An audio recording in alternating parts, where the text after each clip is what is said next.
profesor Elpidio Báez es diputado al Congreso Nacional por el Partido de la Liberación Dominicana de la circunscripción número 3. Está aquí con nosotros y agradezco al profesor que siempre cuando los llamo para que nos ayude un poco a entender la realidad política, pues siempre nos saca un chancecito de su ajetreada agenda. Profesor.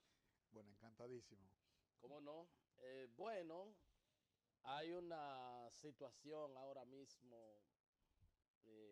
de los partidos políticos, este caso Odebrecht, evidentemente que ha repercutido en todo lo que es sobre todo los tres principales partidos políticos y es un caso muy difícil y muy delicado para ustedes, la dirigencia política.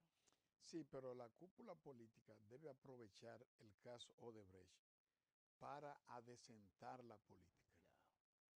Ya. No es posible que gobierno tras gobierno se sigan sucediendo hechos de corrupción sin sanción. Y eso es lo importante, que todo acto ilícito, todo acto ilegal, cualquier agresión a lo que son las finanzas públicas deba tener sanción.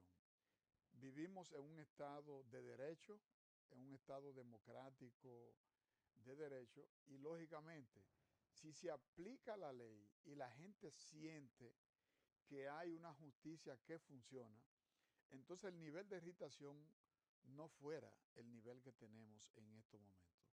Entonces a los partidos les conviene que haya un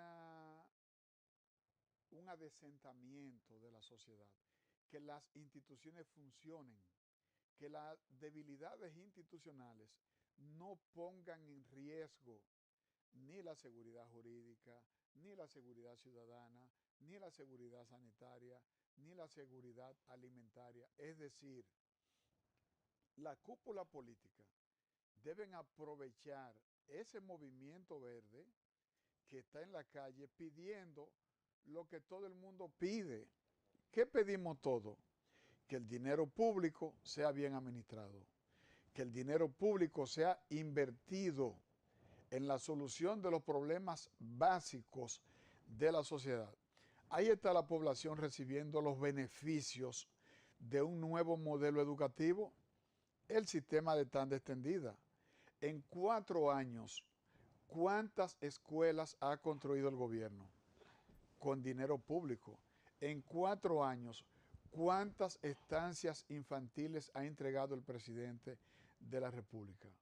En 4 años, ¿cuántos proyectos agroforestales, cuántos proyectos avícolas ha financiado el presidente Danilo Medina con las visitas sorpresa?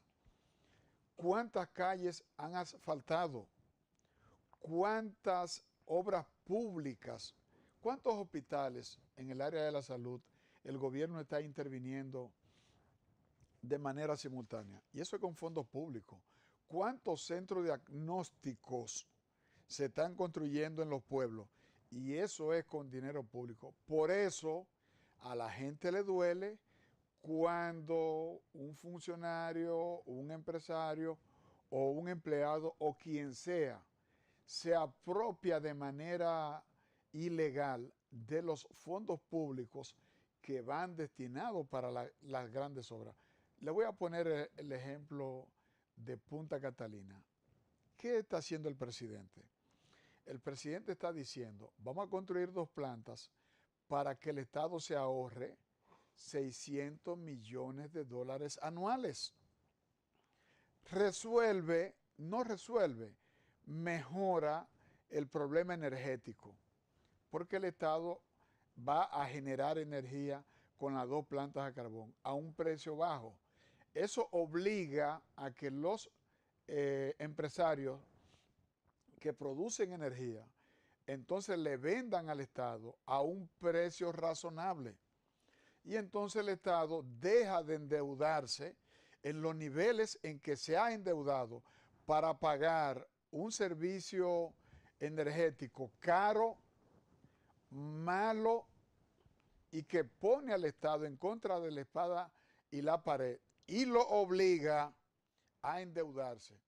Esos sectores que están hablando de endeudamiento y que están censurando al Estado por el nivel de endeudamiento que ha alcanzado, deberían entender que cuando Punta Catalina comience a funcionar, el Estado tendrá menos presión económica porque no tendrá los niveles de endeudamiento con ese sector eléctrico y ese dinero el Estado lo usará para disminuir primero el déficit presupuestario y segundo la deuda que el Estado contrae para pagar a los generadores eléctricos. Por eso digo que el mismo sector que está promoviendo la Marcha Verde debería reconocerle al gobierno. Primero que esa planta hay que terminarla y que esas plantas económicamente van a tener un impacto favorable para las finanzas públicas, pero también va a mejorar lo que es el sistema productivo nacional, porque en la medida en que nosotros tengamos una generación energética estable y que supla la demanda del mercado, en esa misma medida se propicia y se potencializa el desarrollo nacional. Profesor, pero ahí hay colegas suyos, encartados, imputados, y se dice que allá en el Congreso, pues también hubo eh, que pues se corrompió el mismo caso de Punta Catalina, supuestamente. Y lo veo hasta y dice, bueno, que todo esto que está pasando, la cúpula debe verlo bien. Sin embargo, esta mañana estuvieron dos miembros del comité político, el secretario general y el licenciado Monchi Fadul, visitando a sus compañeros que están guardando prisión. Y a decir de Monchi Fadul, subrayó en varias ocasiones que a esas personas se le presume inocentes hasta prueba en contraria. Justamente la Constitución dice que tú eres inocente hasta que el Estado no presenta las pruebas y el juez la considera si son procedentes o no. Cuando a ti te condenan con una sentencia firme, cuando la sentencia adquiere la autoridad de la cosa irrevocablemente juzgada, entonces ya tú eres culpable. Entonces, en la cúpula de los partidos no pueden condenar a los que están siendo procesados y el Ministerio Público no le ha demostrado que ellos son culpables. Estamos en el proceso judicial y lógicamente ellos tienen que recibir todo el respeto y toda la garantía del proceso. Es decir, a ellos hay que demostrarles que ellos son los culpables. No puede ser a la inversa, no puede invertirse el fardo de la prueba. Ellos no tienen que demostrar que ellos son los inocentes, no. El Estado, de acuerdo a la Constitución y las leyes, tiene que demostrar, digamos, con pruebas, tiene que demostrar que el Estado tiene la razón y que ellos son los culpables.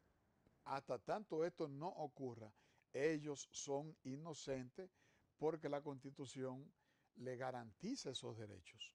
¿Cómo no? ¿Cómo no? Que dicho sea de paso, ha habido una reacción muy negativa también a un planteamiento de parte de los participantes en la Marcha Verde de solicitar una renuncia del presidente de la República. Lo que implica que más allá de un reclamo de carácter pues de que sancione la corrupción, también subyace el componente político cuando esas cosas se dejan traslucir. Sí, en honor a la justicia hay que decir que no son todos los que dirigen la Marcha Verde los que tienen esa opinión. Incluso tan pronto se dio a conocer este infausto documento donde un grupo pequeño de intelectuales pide la renuncia del presidente Danilo Medina. Los otros dirigentes de la Marcha Verde han salido a aclarar que esa no es la posición de ellos y que esta actitud, en lugar de beneficiar todo, todo el movimiento verde, lo que hace es perjudicarlo. y lógicamente tiene que perjudicarlo. Porque ¿a quién se le ocurre en su sano juicio? ¿A quién se le ocurre cuando todo el mundo está de acuerdo con que se sancione la corrupción y se detenga la impunidad?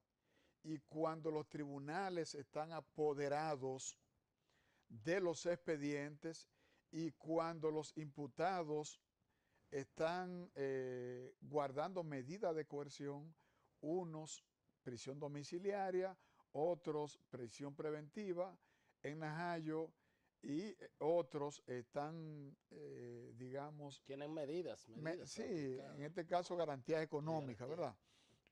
Es decir, la justicia está funcionando. Aquí nunca se ha celebrado un proceso judicial con tantas personas del nivel y la influencia de lo que están siendo procesados en este momento. Entonces, cuando la justicia está atendiendo y está cediendo ante la presión de la ciudadanía organizada en el movimiento La Marcha Verde, óyeme, espera que se desarrolle el proceso. Entonces, apenas comienza el proceso y ya hay un grupo de aventureros ilustrados pidiendo la renuncia del presidente. Esto ha caído muy mal porque han revelado lo que es la falta de inteligencia emocional. Tú puedes ser un intelectual muy sólido, un intelectual maduro, un intelectual respetado, pero de ahí a tener un buen juicio político son cosas distintas. Por ejemplo, ¿cómo tú, sabiendo lo que está pasando en Venezuela, un país destruido Claro. por la crisis política, mirando lo que está pasando en Brasil, una economía que ha bajado a cero y donde las instituciones políticas prácticamente han colapsado? No nos vayamos muy lejos en nuestro país.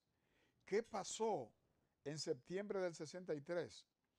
Que sectores nacionales crearon las condiciones para darle un golpe de Estado a Juan Bosch. ¿Cuáles fueron las consecuencias de ese golpe de Estado a Juan Bosch?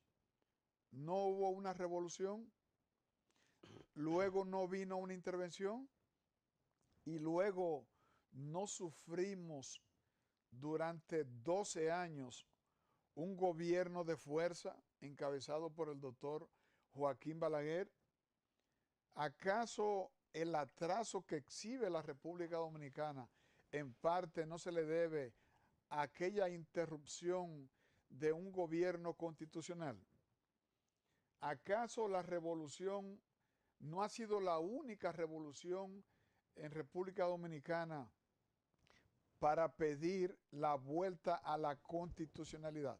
La única revolución para defender la Constitución fue la revolución de abril del 65. del 65. Y entonces yo no sé qué pasa con estos intelectuales. Yo se lo atribuyo a una falta de inteligencia emocional. Fíjate cómo la sociedad, los sectores más relevantes y más representativos de la sociedad, el empresariado, las iglesias, todos los partidos políticos inmediatamente han tomado distancia. Los medios de comunicación, porque debe saberse que la mayoría de los que integran la Marcha Verde, los principales promotores son comunicadores. Claro. Y desde los medios de comunicación, desde esos programas, se alimenta y se mantiene lo que es la consigna y las demandas del movimiento verde. Y esos comunicadores también se han distanciado. ¿Por qué? Porque ven que este tipo de aventura lo que hace es tronchar, alejar a la población de un movimiento que es sano. Si el movimiento se mantiene presionando para que todos los que han incurrido en actos de corrupción sean sancionados, si el movimiento se mantiene pidiendo que las altas cortes sean servidas por profesionales distantes de los partidos políticos, eso le ayuda a la sociedad a madurar. Madura lo que es el proceso democrático. No, pero se han precipitado y de repente están pidiendo lo que nadie quiere. ¿Con qué porcentaje ganó el presidente Danilo Medina?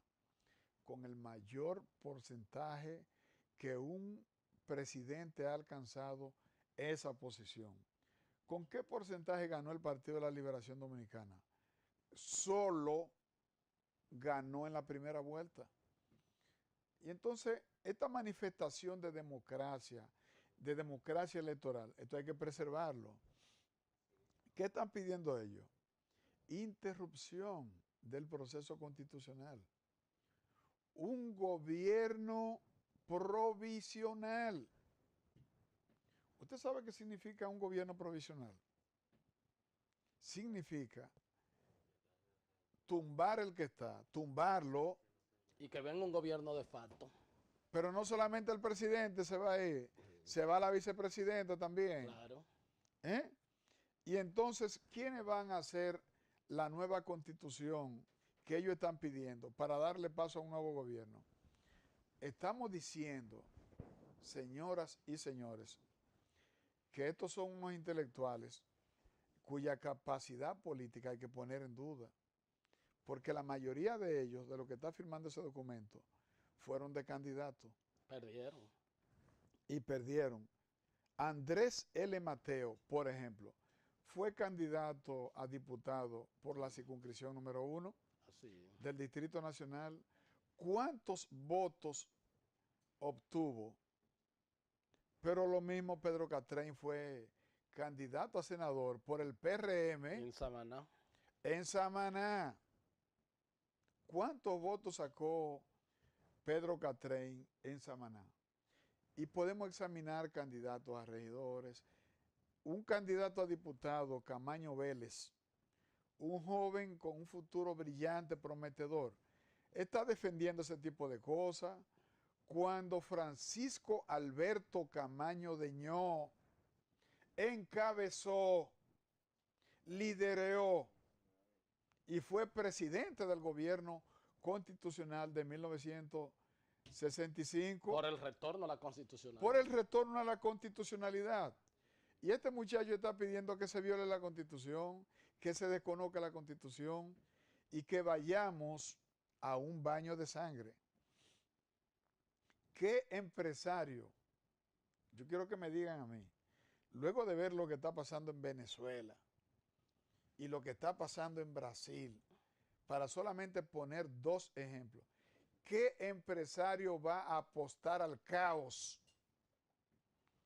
¿Qué empresario va a apostar al caos, al desorden, a la quiebra del país, como está proponiendo ese grupo?